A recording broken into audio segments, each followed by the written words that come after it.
கவிஞர் கண்ணதாசன் அவர்கள் ஒரு மாமியாரையும் மருமகளையும் கவிதையில் சண்டை போட வைக்கிறார்.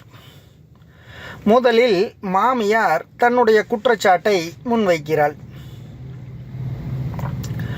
நல்லாத்தான் சொன்னாரு நாராயணன் செட்டியாரு, பொல்லாத பொண்ணாக பொறுக்கி வந்து வச்சாரு, வல்லூரை கொண்டாந்து வாசலில் விட்டாரு, கல்லா பிறந்ததையும் கரும்பாம்பு குட்டியையும் ஜெல்லா பணத்தினையும் ஜெல்ல வச்சு போனார். ஊரெல்லாம் பொண்ணு இருக்கு உட்கார வச்சிருந்தா தேரெல்லாம் ஓடி வந்து திருவிழா கோலமிடும். 8 கண் விட்டெரிக்க என் தம்பி மக இருக்க குத்துக்கள் போல உன்னை கூட்டி வந்தேன் வீடு வரை.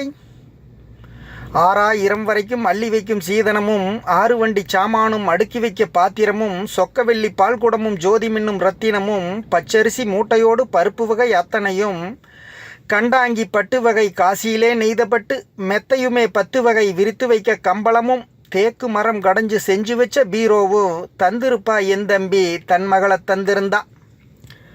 வந்தாலே மகராசி வாய்க்கரிசி இல்லாமே, அப்பன் கொடுத்த சொத்து 6 நாள் தேராது, கப்பலிலே வருகுதுன்னு கதை படிச்சா. கண்ணான எம்புள்ள காலேஜில் படித்து வந்து மண்ணாளும் மகராசா போல் வளர்ந்ததடி என் வீட்டில்.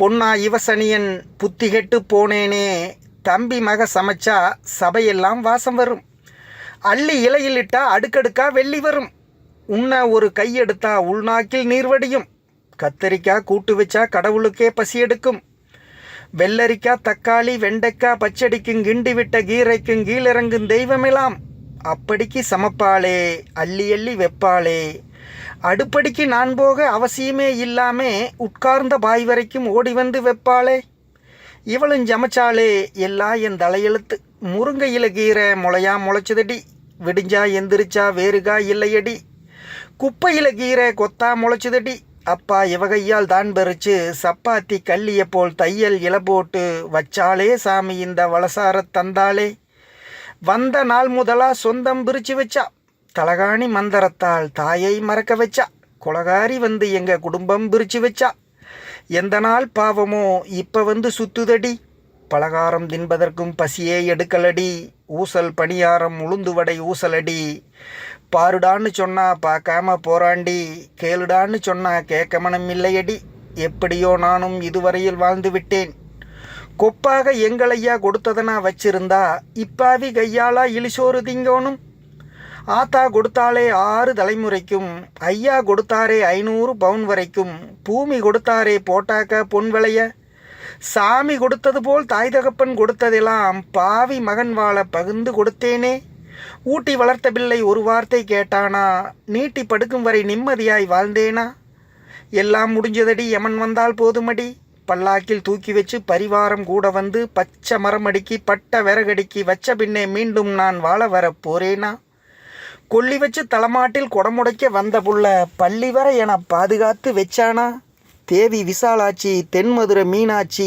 காவலுக்கு நீதான் கடைசி வரை வேணுமடி, ஒரு மகளை பெத்தேனா உதவிக்கு வேணும்னு மருமகளை நம்பி நின்னேன் மகராசி பேயானா, நல்லாத்தான் சொன்னாரு நாராயணன் செட்டியாரு என்று மாமியார் தன்னுடைய வாதத்தை முடிக்கிறாள்.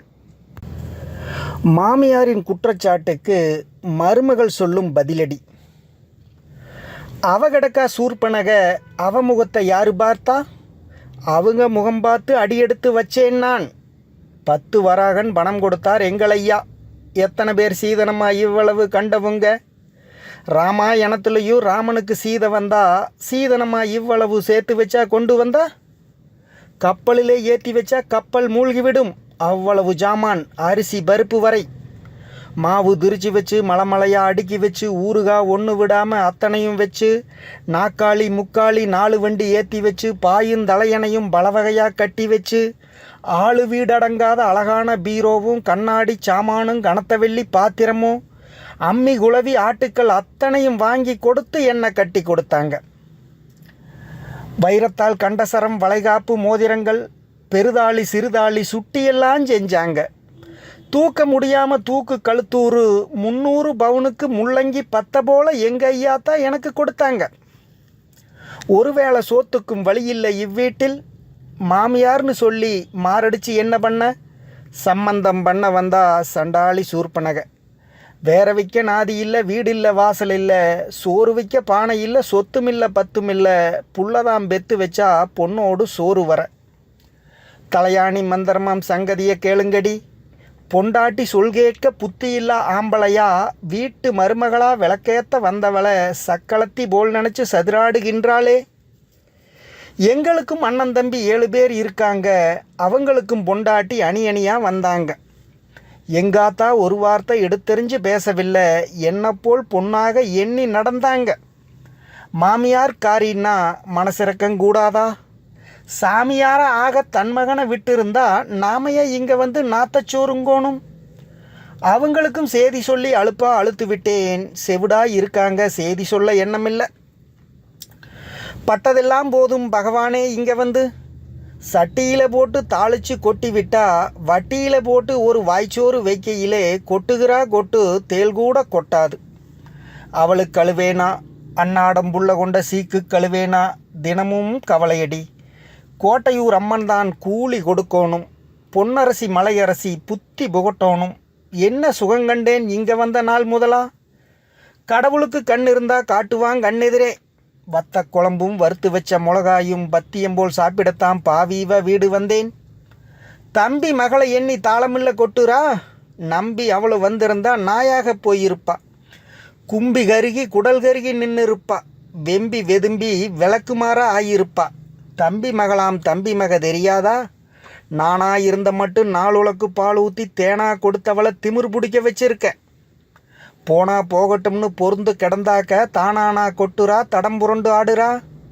அவதலைய போட்டாத்தா ஆத்தா எனக்கு சொகம், எப்போ வருவானோ எடுத்துக்கிட்டு போவானோ. இப்பவா சாவா? இழுத்து வழி எடுத்து கிடையா கிடந்து கிறுக்கு பிடிக்காம சாகவே மாட்டா. சத்தியமாக சொல்லுறேன், எங்கள் குலதெய்வம் பலி வாங்கும், பங்காளி மக்களெல்லாம் பார்க்க பழி வாங்கும். படுத்துனா மருமகளை படுத்துட்டான்னு சொல்லி நடுத்தெருவில் நின்று 4 பேர் சிரிப்பாங்க. பார்க்கத்தான் போறேன்டி, பார்க்கத்தான் போறேன். ஒருத்தனுக்கு முந்தான ஒழுங்கானாம் போட்டு இருந்தா இருக்கிற தெய்வமெல்லாம் எனக்காக கேட்கணும். அவ கிடக்கா சூர்பனக, அவ முகத்தை யாரு பார்த்தா?